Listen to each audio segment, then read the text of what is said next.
peringatannya udah ada, peringatannya udah ada, ya. Tapi kenyataannya saat praktek menjalani, tetap kan Nabi Adam itu anggaplah tertipu oleh setan dan dia tetap makan huli kan. Iya. Berarti saat dia makan itu kondisinya sadar atau enggak? Saya ulang. Saat dia makan huli itu kan ngikuti tipu daya setan. Dia itu Nggak sadar atau enggak? sadar. Nah, coba dijawab. Berarti yang namanya tipu daya itu benar nggak membuat orang itu tidak sadar? Iya. Iya Nggak sadar. benar. Kayak kayak gini lah misalnya. Dia yang lain.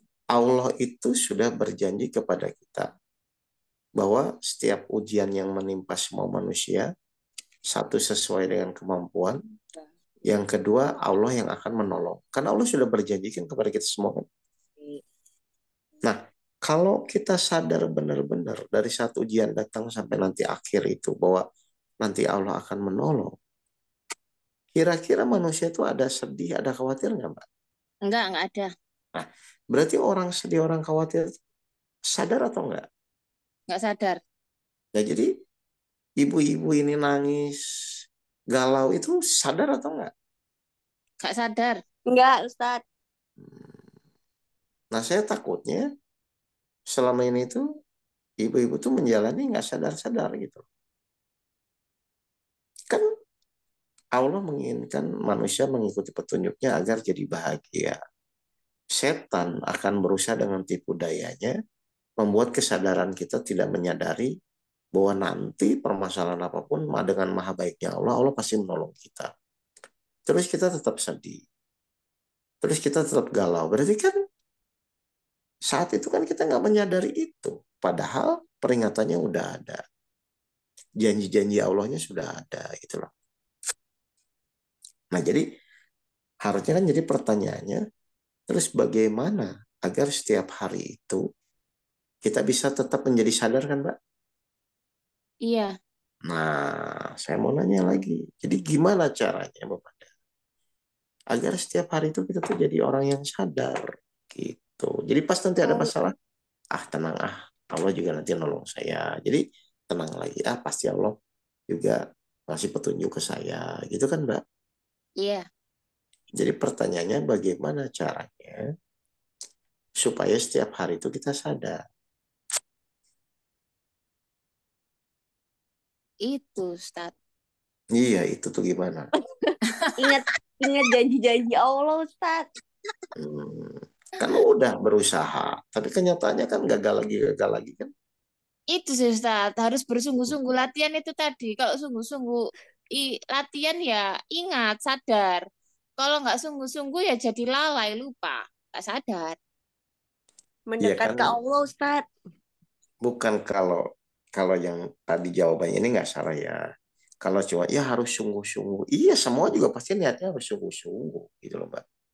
Tapi kan harus ada cara yang memang kita lakukan secara terus-menerus, yang memang akhirnya sedikit demi sedikit semakin merubah kesadaran kita, kan begitu kan? Ya. Oh, itu Ustaz. Nulis izin Allah Ustaz di mana-mana biar ingat. Oh ya, ada lagi. Padahal udah ditulis pun tetap aja nggak sadar ya. Iya, saya belum pernah melakukan sih Ustaz. Ini, Ustadz, mendekat ke Allah. Kalau kita Oke. ingat Allah terus, insya Allah kan nggak lupa. Ya Nggak itu kan lupa. bahasa teorinya juga. Oke, kalau gitu kita buka surat 4 ayat 43. Ternyata memang ilmu itu harus meningkat terus untuk sadar gitu. Wahai orang yang beriman, janganlah kamu mendekati sholat ketika kamu dalam keadaan mabuk, sampai kamu sadar apa yang kamu ucapkan. Dan Toh, janganlah nah, kamu itu belum. gampi. Nah, benar nggak kondisi manusia itu hanya dua hal, Mbak? Sadar dan tidak sadar. Iya, Bangun dan tidur. Betul? Nggih. Sekarang saya membahas di surat 4 ayat 43 ini, bahwa Allah menginginkan manusia itu sholat itu dalam keadaan sadar. Jadi sadar bahwa kita tuh memuji, sadar kita tuh memohon, kan begitu kan Mbak? Iya. Jadi hal apa yang harus kita lakukan agar nanti tuh setiap hari itu hidup kita sadar? Ternyata tolak ukurnya adalah dari sholat kita. Jadi kalau Mbak Mada atau yang lain sholat ya 5 waktu, tapi pas sholat itu selalu tidak sadar apa yang disampaikan, ya pasti akan berpengaruh setelah selesai sholat gitu loh Mbak. Makanya kan fungsinya sholat kan mencegah perbuatan keji dan mungkar, bahwa kita tuh memang untuk merubah sikap kita menuju kesadaran itu, langkah yang paling nyata atau konkret itu adalah memperbaiki sholat kita. Dari yang selama ini kita sekedar sholat, akhirnya kita sadar di dalam menjalani sholat. Jadi misalnya baca Al-Fatihah, memang kita sadar memuji. Lalu memang kita sadar memohon, sadar pernyataan. Dilatih aja itunya. Nanti kesadaran di dalam saat kita mempraktekkan ritual sholat itu berefek setelah kita menjalani setelah sholat gitu loh Pak. Ngerti nggak ini? Jadi satu-satunya cara yang menurut saya pasti akan dilakukan dan akan menjadi lebih mudah itu, tolak ukurnya saat sholat pada sadar nggak? Iya, Atau Gus. sekedar membaca. Iya bener juga. Berarti itu salah satu cara mengingat Allah ya tadi ya, Loh kan karena semua orang dari pasti sholat sholat, itu. Mbak. Benar nggak? Iya Ustadz. Coba saya mau bertanya gini. Langkah yang kedua, kalau kita ingin sadar di dalam sholat, benar nggak harus tumanina? Benar. Betul.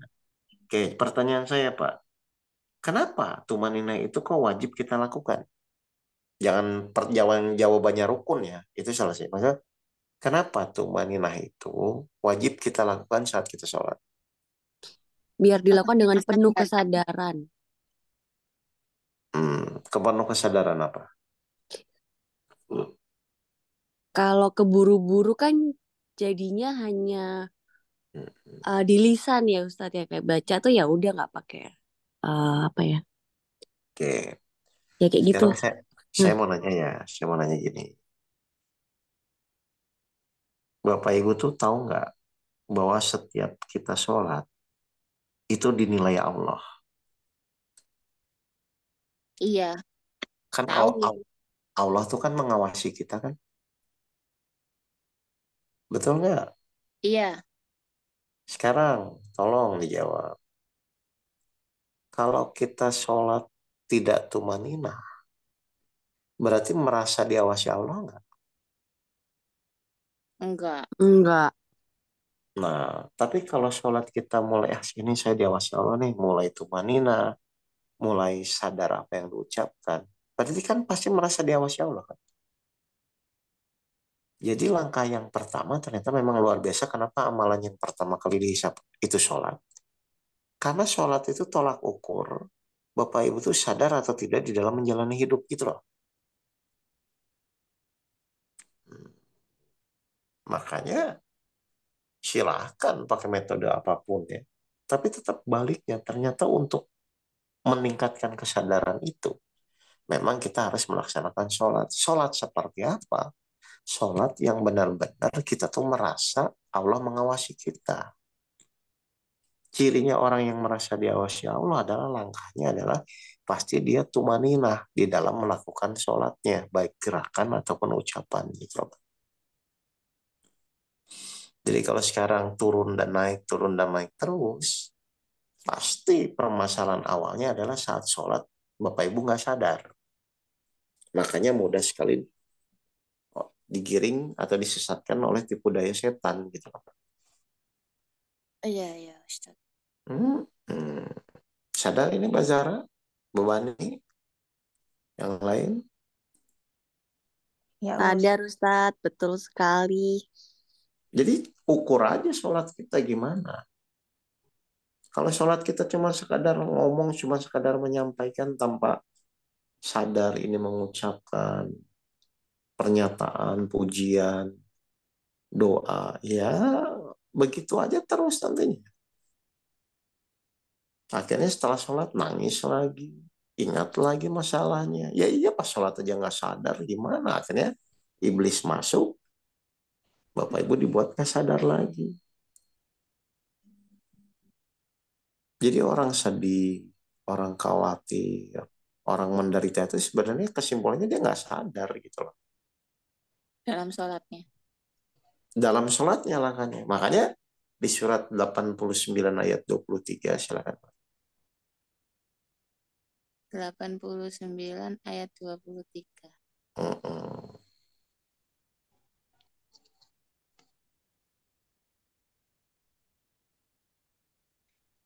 Dan pada hari itu diperlihatkan neraka jahanam.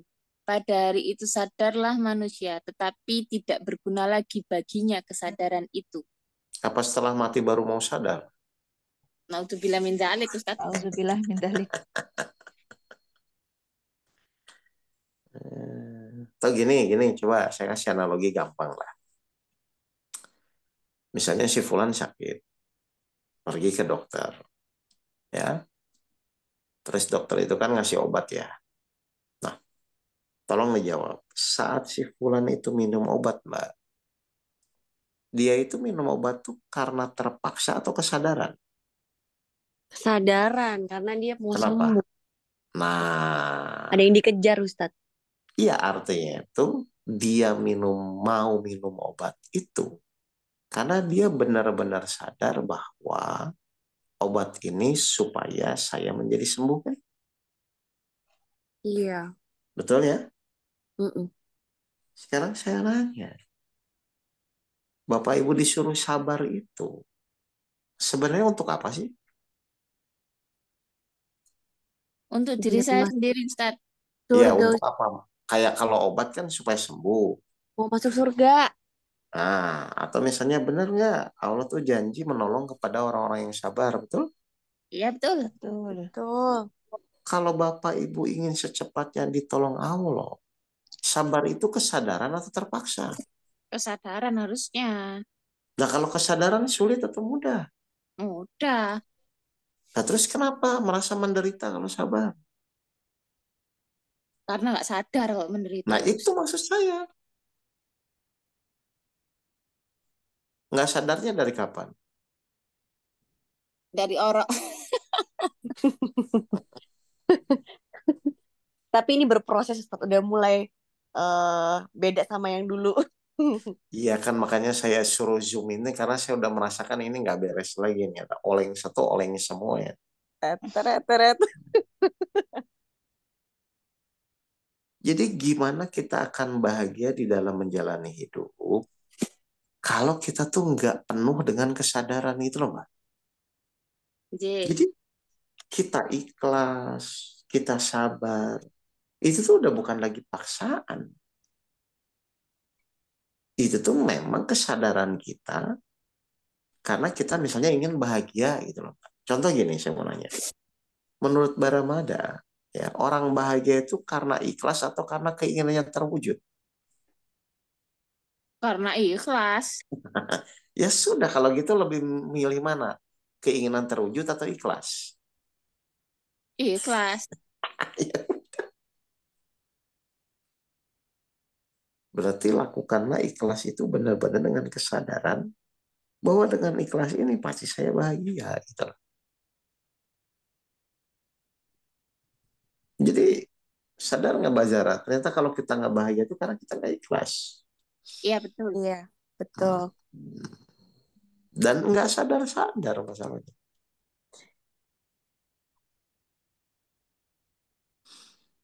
Jadi ternyata langkahnya bagaimana supaya kita tetap sadar di dalam menjalani hidup itu, ternyata memang disuruh sholat 5 waktu. Sholat yang dengan sadar menyampaikan.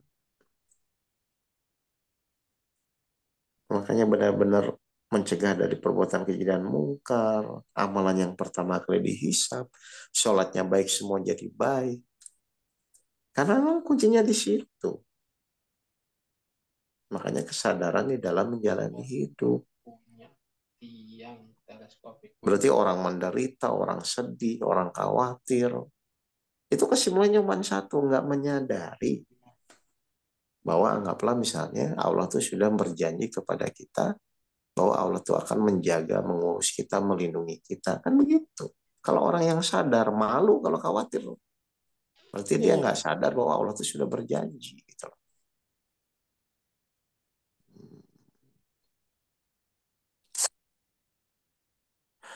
Ada pertanyaan? Hmm. Nah, sekarang Iya, kan ini lagi lagi testimoni gitu, Ustaz. lagi Zoom ini kan sadar nih. Nanti besok nggak Iya. sadar lagi. Kita benarkan sholat kita semua. Bismillah.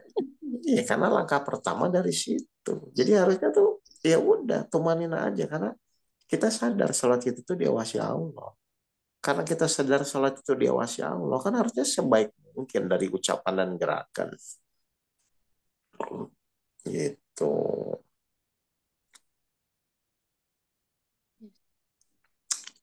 Ada pertanyaan?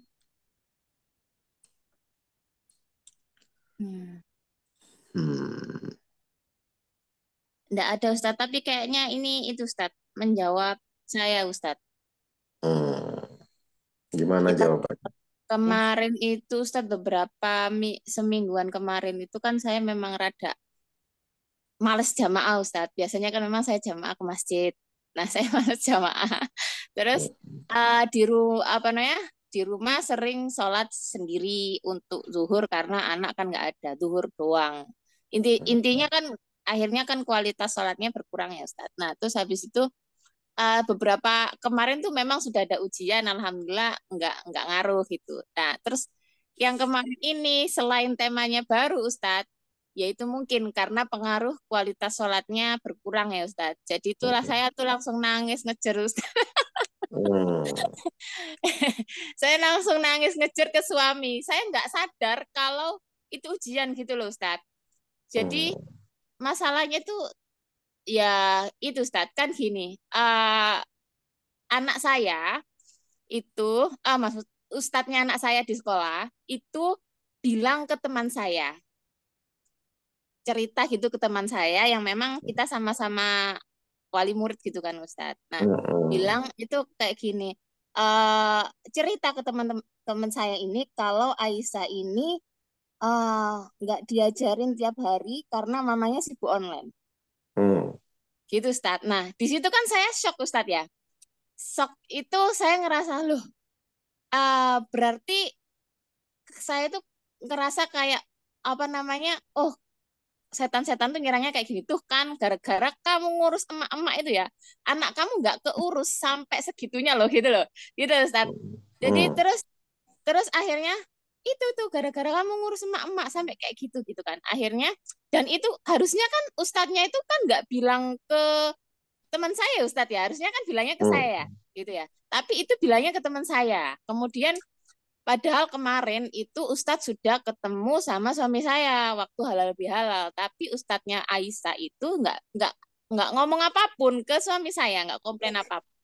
Terus Hmm. habis itu akhirnya kan saya busi ke Ustadznya. Nah terus Ustadznya bilang, oh ya mohon maaf Bu, tapi koreksi saya cuman sama kok seperti yang saya bilang ke suaminya Ibu gitu.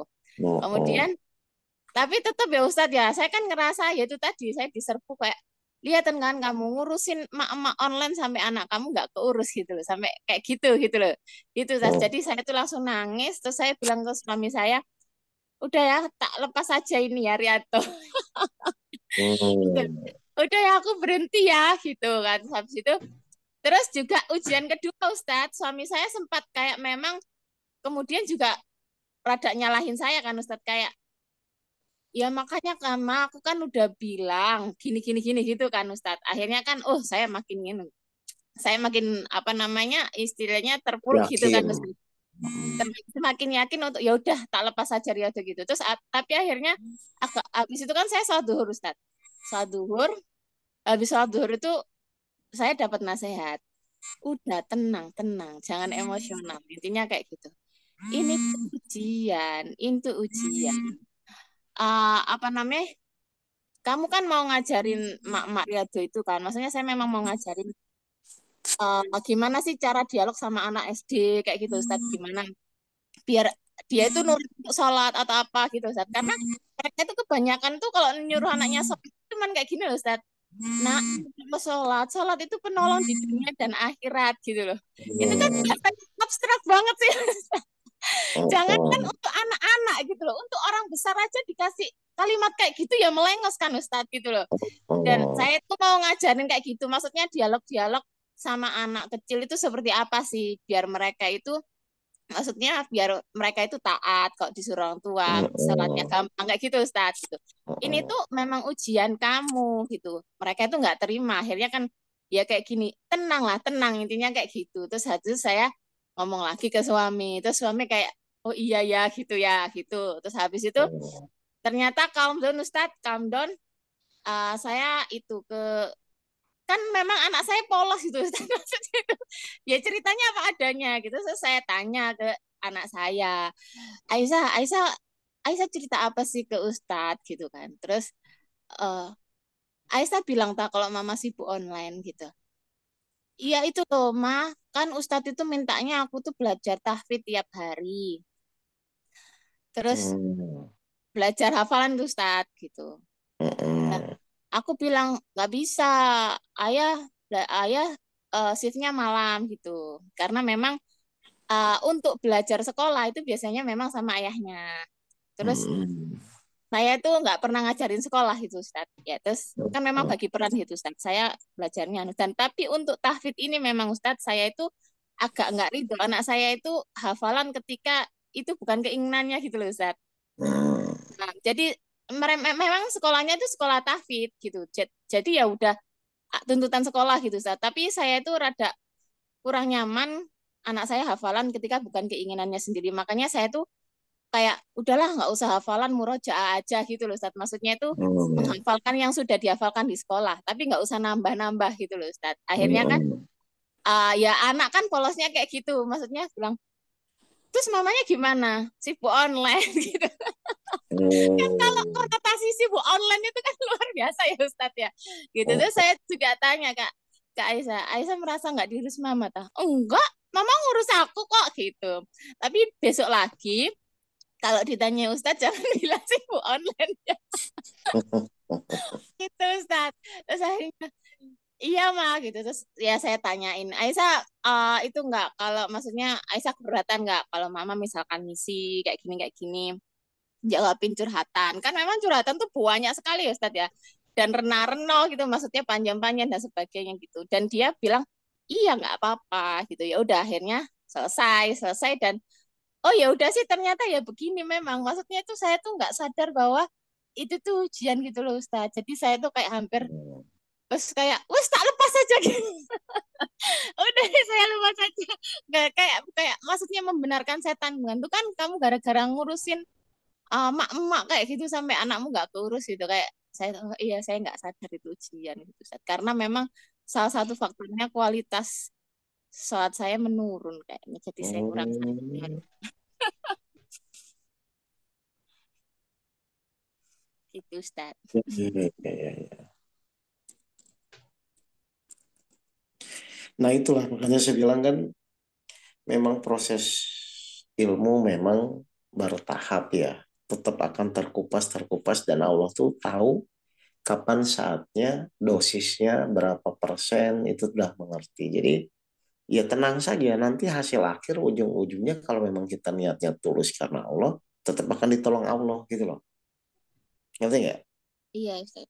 Iya. Jadi gonjang-ganjingnya pasti muncul, kesedihan, kemarahannya pasti muncul, atau misalnya iman kita turun tuh pasti muncul. Tapi hasil akhir, kalau memang kita tetap niat tulus di jalan Allah, pasti hasil akhir Allah akan menyadarkan lagi. Gitu. Jadi harusnya ada kata kuncinya gini, pas punya masalah tuh, nanti juga Allah akan nolong lagi kok gitu. Karena kalau nggak Allah nolong juga gimana mau nolong? Gitu. Ngerti ini? Iya. Iya Ustadz. Nah, jelas ya? Nggih. Alhamdulillah jelas. Nah, ya udah kalau gitu, kalau udah pada sadar lah.